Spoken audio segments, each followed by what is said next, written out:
With fares as low as €9.99, Ryanair's average fare in 2024 was €49. Not per leg, that's the average. Not a special offer, not a flash sale. A price this airline charges in the normal course of business.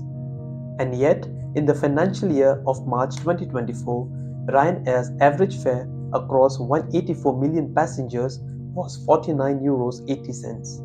Their profit was €1.92 billion.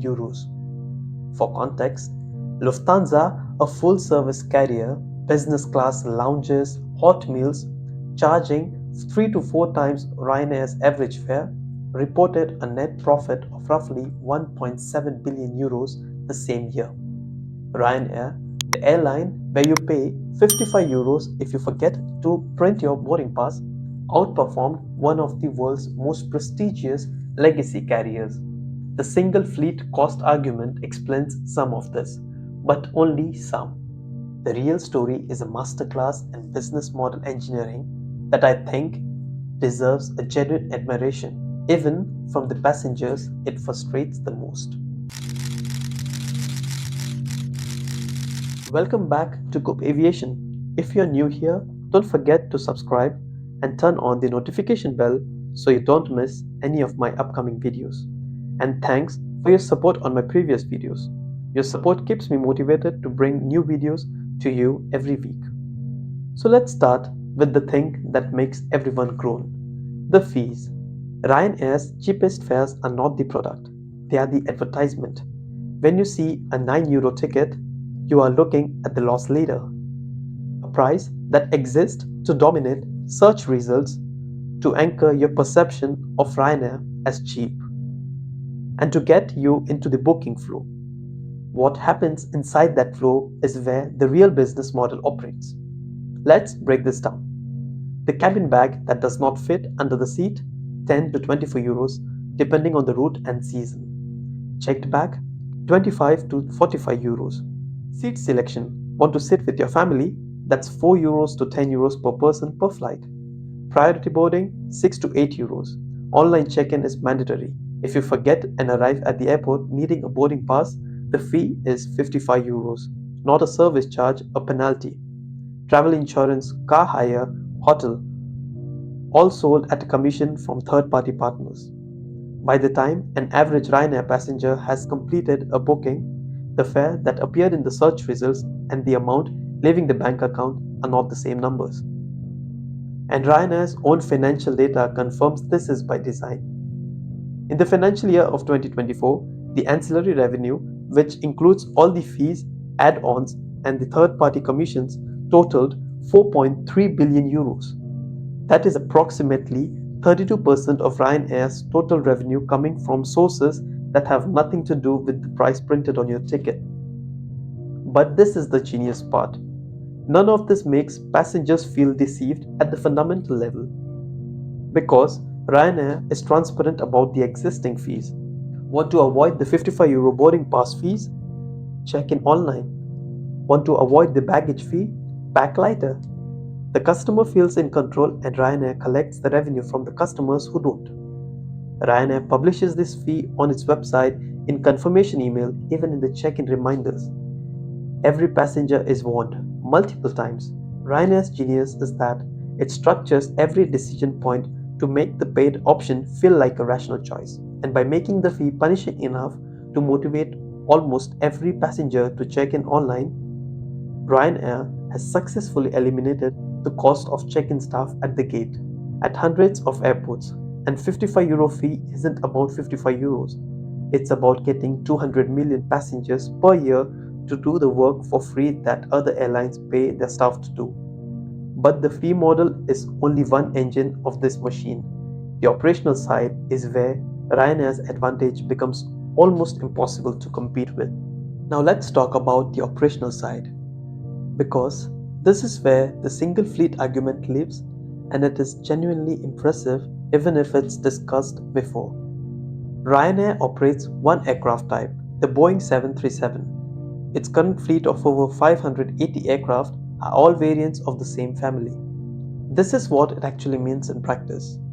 Every pilot can fly every aircraft in the fleet. Every engineer knows exactly how to maintain every aircraft. The spare parts inventory is unified. One set of components serves the entire operation. Training programs, simulators, manuals, tooling, all standardized. The financial advantage compounds at a scale.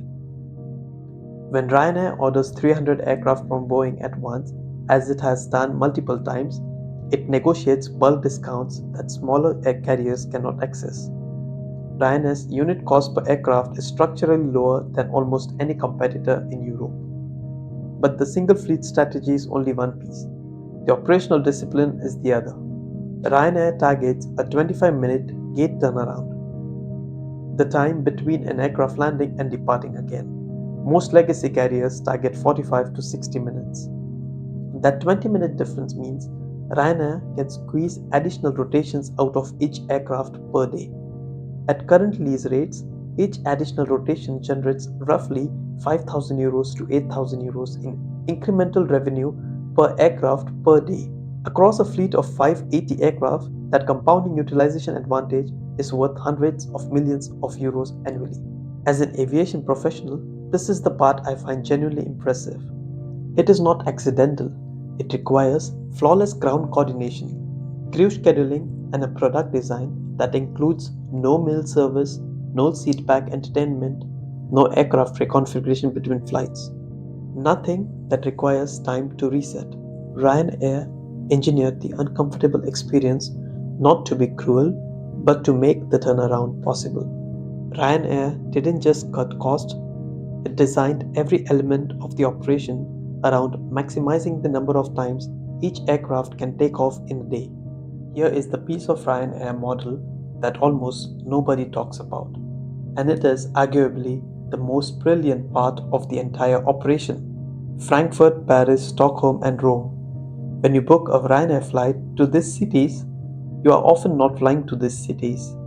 You fly to Frankfurt Hahn, 120 kilometers from Frankfurt, Paris Beauvais, 85 kilometers from Paris, Stockholm Skavsta, 100 kilometers from Stockholm, London Stansted instead of Heathrow. Most passengers see this as a minor inconvenience, and this is not a coincidence. Financially, it is one of the most aggressive pieces of commercial leverage in the entire aviation industry. Secondary and regional airports are desperate for traffic. Without a major carrier to bring passengers through their terminals, they have limited revenue, limited retail income, and limited justification for their existence. Ryanair understands this desperation and exploits it systematically. It negotiates landing fees and gate charges to a fraction of what major hub airports charge. In documented cases, regional airports have provided Ryanair with marketing subsidies, effectively paying the airline to operate routes because the ancillary economic benefit to the region outweighs the cost. The European Commission investigated several of these arrangements over the years, ruling in some cases that the subsidies constituted illegal state aid. Ryanair contested vigorously, but here is the thing. Even after the rulings, the structural incentive hadn't changed. An airport with Ryanair is economically viable. An airport without Ryanair is not. The combined effect of negotiated airport agreements, secondary location fees, and marketing support means Ryanair's airport cost per passenger is structurally far below any competitor flying to major hub airports. This is not cost cutting, it is leverage. And Ryanair wields it with the precision that most corporate strategists would study in a business school case. In November 2024, Spirit Airlines filed for bankruptcy. Spirit was by almost every surface metric a Ryanair clone. Ultra low fares, fees for everything, single aircraft type, the Airbus A320 family, secondary airports where possible, aggressive yield management. It did not work. And understanding why Spirit Air fails is the clearest way to understand what actually makes Ryanair exceptional.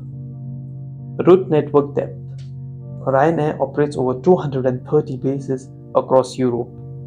Its network is so dense that it can offer connectivity that full service carriers cannot match on short haul routes. When a Ryanair route becomes unprofitable, it can be replaced by another within the same operational structure without stranding the crew or aircraft. Spirit had 77 destinations. When COVID hit, when fuel spiked, when operational failures cascaded, there was nowhere to hide, no redundancy, no flexibility. The network was too thin to absorb any shock. Ryanair occupies a specific coherent market position. Millions of price sensitive leisure travelers who want to travel between European city pairs and whose primary, sometimes the only consideration is price. In that market, Ryanair faces limited competition for the cheapest fare. The customer has very few real alternatives. In the US domestic market, Southwest offers low fares with better service. Delta and United have loyalty programs worth billions. American Airlines covers almost every route the Spirit wanted. Spirit had no captive audience. The customer always had an alternative. Copying the surface features of business model without its structural advantages is not a strategy. It is a test, and Spirit failed it. Now, I want to be clear about the argument I'm making. Ryanair is easy to mock. The fees are real. The experience is uncomfortable. Michael O'Leary's public persona is deliberately provocative. But sit with the numbers for a moment.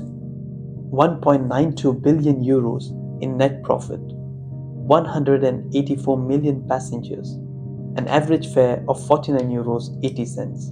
In an industry where most carriers fight for 2 to 3% margins, Ryanair consistently delivers margins that make investment banks pay attention. They did not achieve this by accident. They achieved it by building a system operationally, commercially, and strategically that produces maximum efficiency from every asset, every route, and every interaction with the customer. But the engineering of this business is extraordinary.